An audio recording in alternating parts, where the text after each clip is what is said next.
What is up, fellow Titans? Welcome to my episode 3 breakdown of season 4. And I think you guys could probably agree with me in how today's episode, especially by the ending with Brother Blood, or at this point, Sebastian Sanger, getting absolutely yeeted, as the kids like to say, through the interrogation room wall. And we're going to see the Titans with Sebastian pretty soon. But I'm already getting really ahead of myself. So let's do what we usually do. Recap the episode, break down the details, and just talk about where things could be going from here on out, involving your guys' comments down in that comment section, your theories. I did a breakdown, by the way, just plugging this for those who haven't seen it. I do want to give a spoiler warning because Titans released a very spoilery trailer the other day, and if you want to watch that, go ahead, but do be warned. For example, when I'll point it out when I get to it in this breakdown, there's things that you learn in that you still technically haven't learned as of episode to episode, even in this episode. Other than that, guys, just thank you for watching. Thanks for clicking on today's video. Thank you for liking if you have done so. It goes a long way to help promote this video out in that stupid YouTube algorithm. But let's start right at the beginning. So we have the Titans bringing in the white-haired Raven, I guess you could say, after the end of last week's battle. If somehow you've forgotten, essentially Mother Mayhem went after the Titans to get Raven's soul self and absolutely kick their asses, which has now left Raven somewhat depowered, I guess you could say, because that was a big part of her realizing, hey, I feel a bit guilty because I feel like this obligation with my old powers as a Titan, but not gonna lie, I love the fact that people aren't flowing through me with all their feelings and everything, and oh, maple syrup. I love the smell of maple syrup and pancakes. It kind of reminds me, it's a bit of a weird analogy, I guess being Raven with her powers and whatnot, it's whether like you're smoking or you do something similar to that which deactivates your taste buds. Raven's powers are just like that, and if you give up smoking, well then you can actually get a sense of smell, a sense of taste back. So I guess they're going something along that route. We also had a little freaking blood spider taking out these workers at the MPD evidence warehouse, and they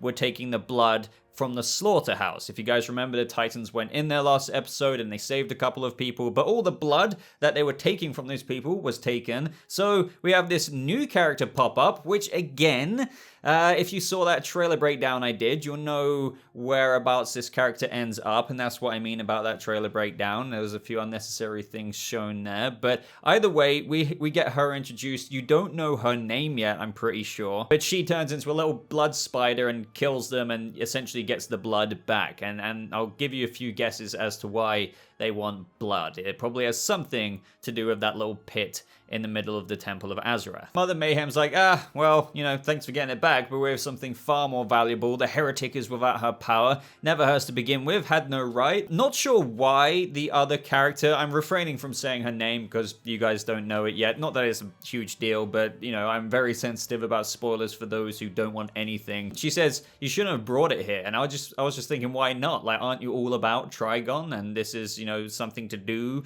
with that. So, you know, Mother Mayhem, either way, puts the power back where it belongs, and she puts it in this little crystal shard. And I guess maybe the Titans, I haven't seen this, at some point they're gonna have to go in there and try and get it back, or crack the gem and it'll just go right back into Raven's forehead. But back with the Titans, we have Dick and Corey talking about all of this, and they want to find out who she is, what her powers are, how she fights, and so that next time they will be ready. Now this is, if you've been paying attention as a Titans fan to the interviews and whatnot, or New York Comic Con, Brenton Thwaites said that Dick would be going to find Jinx, and that is essentially the episode we're at, to help them kind of navigate this occult world. Now with the dialogue, again, I feel like they're emphasizing to the fans who have had a few complaints about, you know, no teamwork, going off alone with various characters. We have Superboy say that she caught him off guard, but next time he'll be faster. But Grayson responds saying, don't take this on by yourself, we're a team, we do it together. They slam it down again at the end of the episode with Connor ringing up Grayson saying, oh, Sebastian's in Metropolis PD, you know, I can just have one more shot at her. Once again, Dick is just like, don't go off alone, we go in together. So one thing I'm quite happy about, because this is episode 3, right? The first premiere episodes that were dropped were 1 and 2. So now we've had a good, you know, couple of weeks with people taking this in. And I'm happy to see that people, I don't mind if people disagree with me, by all means. I think a lot of people disagreed with me last season when I got to see 5 episodes. I was praising it quite a bit. Don't get me wrong, season 3 had quite a lot of issues, but I guess what I was, taking out of that is what quite a few fans tend to agree with, is that Titans usually in previous seasons tends to start off quite strong and then dips throughout the middle. So this year people were a bit apprehensive. If Boba's saying it's quite decent, then I don't know, because, season 3, but taking it in, and this isn't me blowing smoke or anything, it's good to see that people are identifying what I said in my no spoiler review, and moments like this of which the writers are emphasizing, whether that's through dialogue or actually just visually showing the team together, reorganizing themselves as a team by a certain point after they've, maybe gone off, like in this episode, Superboy, Bernard and Tim, then Corey and Dick, or Jinx and whatnot, is that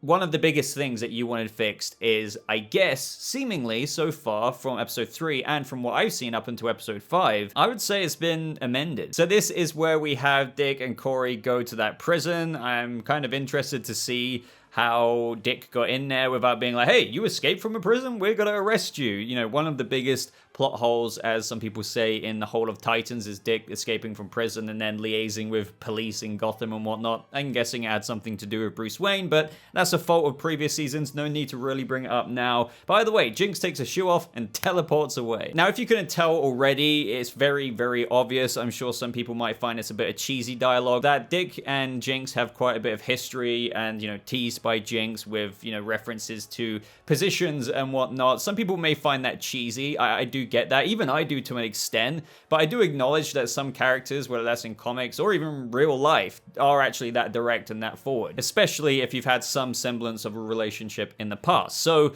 again, find it cringy, find it, not cringy. I guess this is Jinx's personality, given their history. We got a reference to Bloodhaven in this moment because Dick says Jinx got nailed for trying to steal a high-value artifact from a dealer in Bloodhaven, so he reckons she's going to go after it again because she wants money, and that leads them to that location where Jinx is breaking in. He immediately uses some kind of Wayne tech to whammy that heart box to him. Unfortunately, Corey looks at the box and gets turned to stone, Medusa style, even though Jinx, as we learn at the end of the episode, could have basically just undone that there and then. Meanwhile, with Gar and Rachel, he starts hearing voices and leaves the bus, and he says to Raven that he just wants to take charge of his life now. He's more or less happy being a Titan, don't get me wrong, but with everything going on that's strange with the whole red side of things, he kind of wants to figure this out, which is what makes Beast Boy such a crucial aspect of this season, because his connection to the animal kingdom side of things is definitely related to the whole red aspect and, how the Church of Blood and the comics have utilized the red. And what's happening in season 4? Well, Beast Boy's getting some communication from the red. Now, long story short, if you don't know what the red is and what they're introducing here, there's essentially these elemental forces in the DC universe, and you may be familiar with Swamp Thing. He's connected to the green, quite literally all plant life in the universe. There's other forces, for example, the red, such as Beast Boy and other avatars of the red are connected to, and there's all animal life side of things. So they're trying to warn him in some way, shape, or form as to what the heck is happening with the Church of Blood, or this new evil that is rising that could potentially end the world. Now, as they went throughout the woods, the sky started to go red, but Raven can see it, so he holds her hand, and then that kind of locks her into the red as well. And it did make me laugh a bit how Raven was a bit reluctant in going forward, especially being powerless now, but she was like, we're doing this together. But meanwhile, we have Tim in a little bit of Robin training. I just hope personally, as much as I was enjoying this VR stuff, don't get me wrong,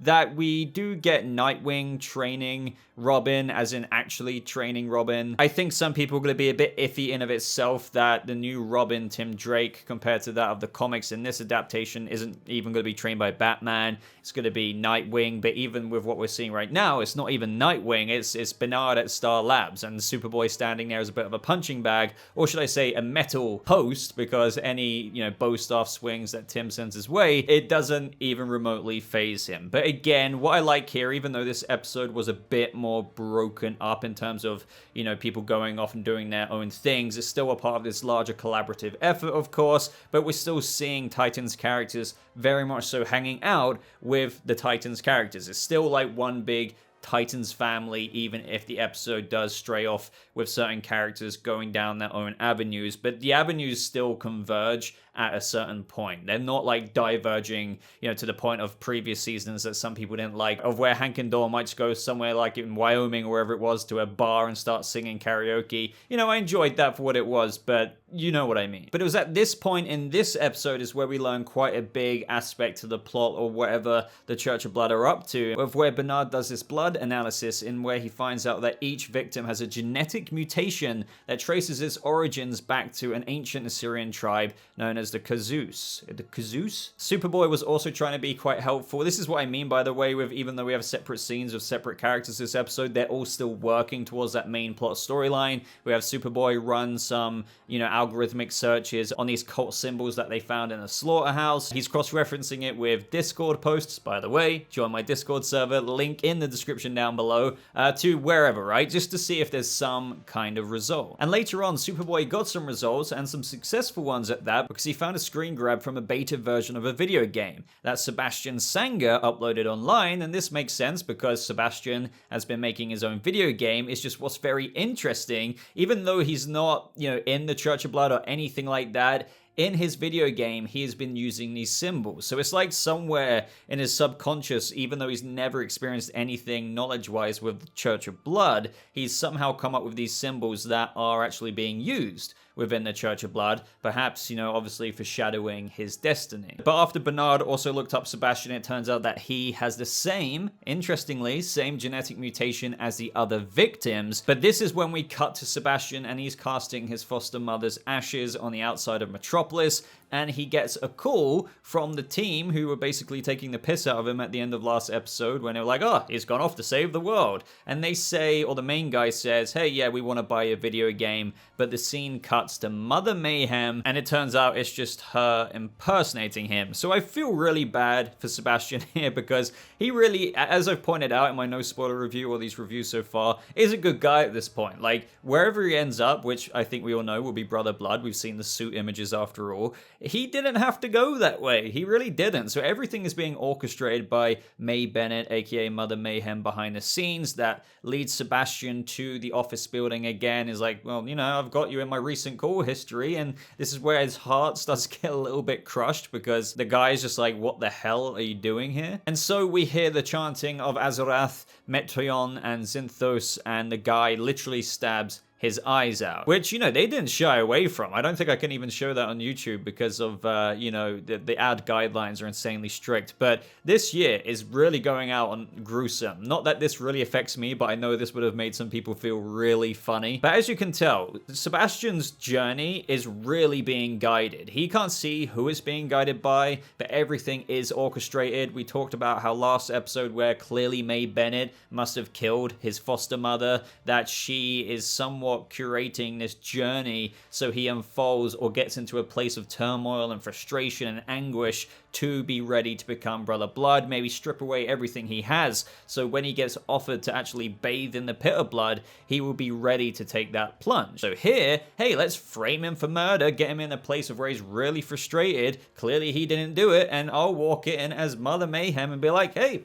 I can help you. As usual, the cinematography of Titans is something I always praise, no matter what people have said about any of the seasons. They've always had spot on cinematography, quite a reason why I've really preferred the DC Universe shows. Obviously, rip DC Universe because it's no longer here. Stargirl went to CW, Titans to HBO Max, but it always felt in terms of quality in that department of cinematography so much higher than some of the other superhero TV shows that we've got on TV. So some shots in this episode, what we get quite a lot of is the duality of Sebastian Sanger. In this moment, there was like a VR headset on the table, and the shot showed two little Sebastians in each one of the eye lenses. A little subtle detail that is just artistically provided to us to, foreshadow a little bit more of his journey ahead. Now, meanwhile, with Dick and Jinx in the car ride, we get some more of that somewhat half-flirty dialogue from Jinx talking about how Gotham was just business, but also a little fun on the side. We get some references to other big DC characters where they had a little bit of an argument of their previous falling out, saying, you played me. And Jinx is like, well, if you trusted me instead of burning me to Constantine. And I like how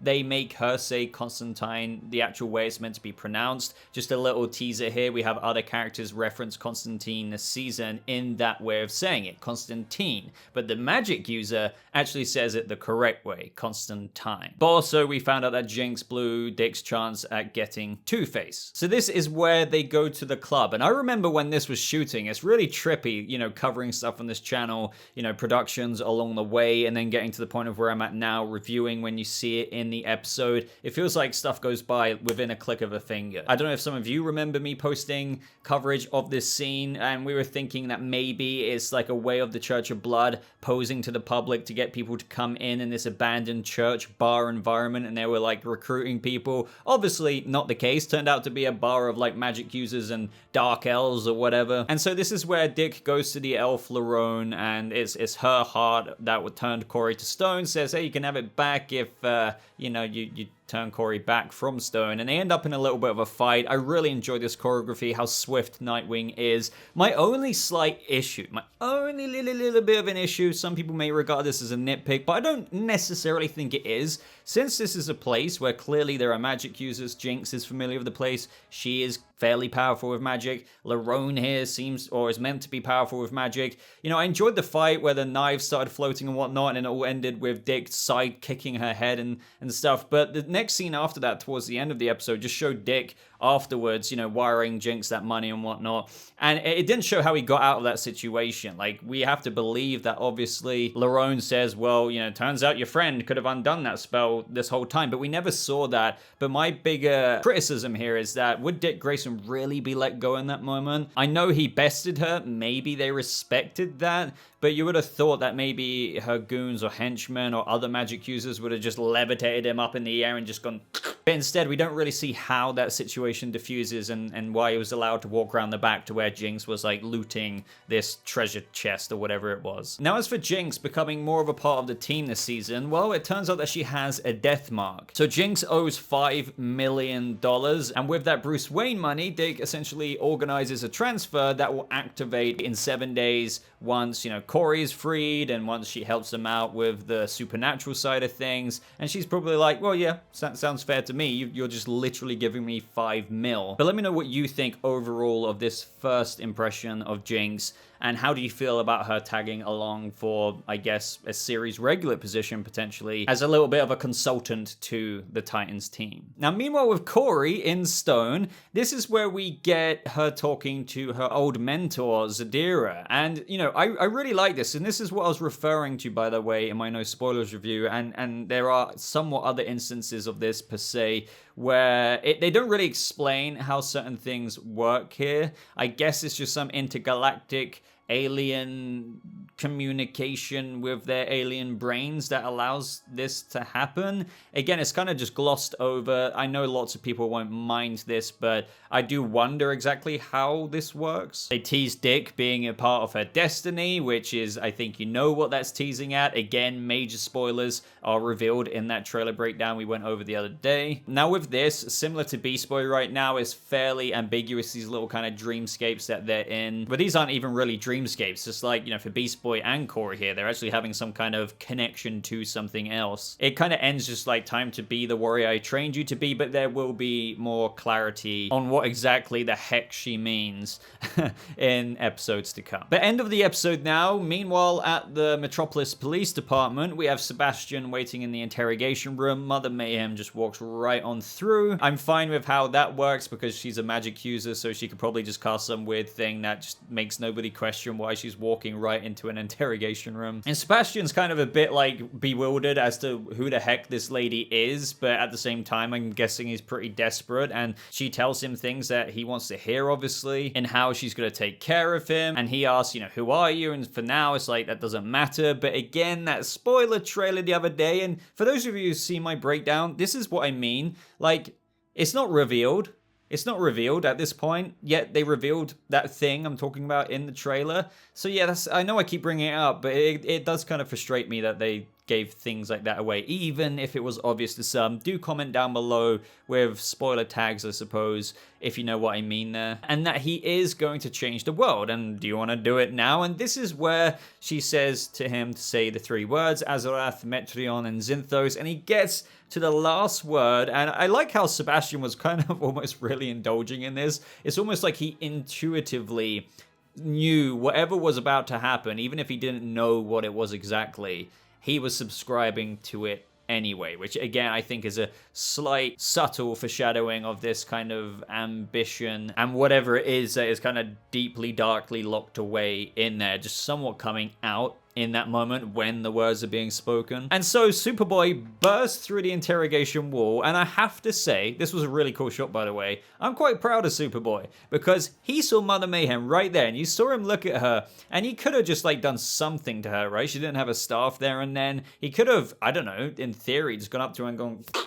But he didn't. He refrained. He listened to Dick Grayson and took Sebastian out. And now Sebastian's in the car and we're going to see him with the Titans next episode, which, if you remember, as Joseph Morgan said, Sebastian is on a first name basis with the Titans. And then the episode ends off, of course, with Gar going to the tree with Raven, and he describes that there's these trophies on the tree collected and slaughtered by a dark force, and that they're trying to tell him something. And that something is that line we've heard in the trailer, when the blood moon is full, the world will fall to evil. Now, I'm very intrigued in this, because even from what I've seen, does that mean this dark force, perhaps Mother Mayhem or other people have been accessing the red and, you know, using this tree as trophies and putting them on there herself? Because that's not really so explained. All we know is that this is a tree, there's plenty of trophies on it, and they're there because of a dark force. And that's it. That's the end of Titans Season 4, Episode 3. So if it was a fairly solid episode, now I feel like the team is in a place that they're beginning to feel equipped, or at least on the beginning of the journey of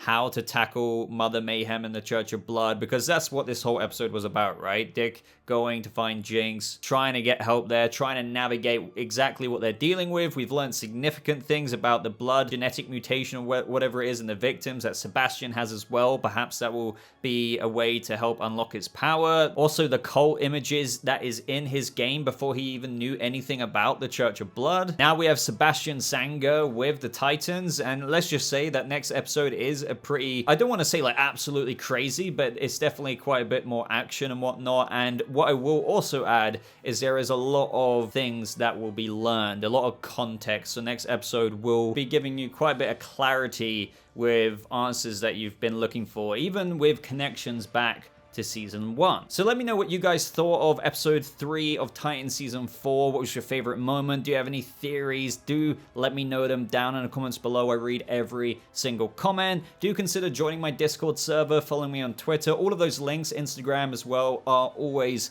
in that description down below. But other than that, guys, thank you for watching. Thanks for liking if you did do that. I hope you did. But until next week, fellow Titans, I hope you have a lovely rest of your day, and I'll see you all in the next video.